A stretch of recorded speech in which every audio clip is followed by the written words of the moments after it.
বলি বাজারটা যাবে কখন? আরে বাবা, সকাল 6টা থেকে 8টা তো পিক আওয়ার নাকি?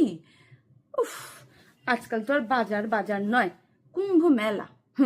রোজই তো কোনো না কোনো হারানো বন্ধুকে খুঁজে নিয়ে আসছে বাড়িতে, আর নিয়ে এসে 1 কাপ চা করে দেবে গো। দেখা হয়ে গেল তপনের সঙ্গে। নিন এবার ওই সকালবেলা রান্নার ব্যস্ততার সময় গ্যাসেতে চায়ের জল চাপানোটা কি ঝক্কির, তা কি আর বলে দিতে হবে না।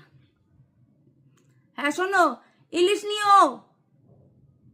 বলে কিনা ছ্যাঁকা খাবে। ছ্যাঁকা খেলে খাবে, তা বলে কি ইলিশ খাবো না? আর শোনো, সাবধানে কিন্তু ওই বাজারের ভিড়ের মধ্যে গুঁতোগুতি চুলোচুলিটা করো।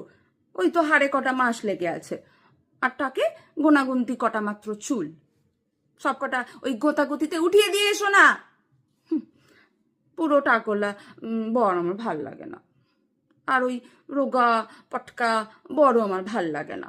অথচ রোজ বাজারের চাপে জানেন কি অবস্থা, শরীরখানা কাহিল হয়ে যাচ্ছে।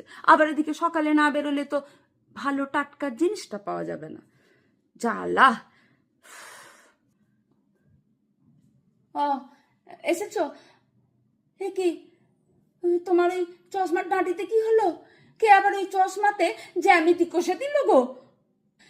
দাঁড়াও দাঁড়াও, আমি যাচ্ছি, বাজারের ব্যাগটা দাও দেখিনি, দেখি কি আনতে পারলে আবার। উফ, জ্বালা। হ্যাঁ গো, এই বাজারে গিয়ে শুধু মূলো আর বেগুন, ইলিশ কই?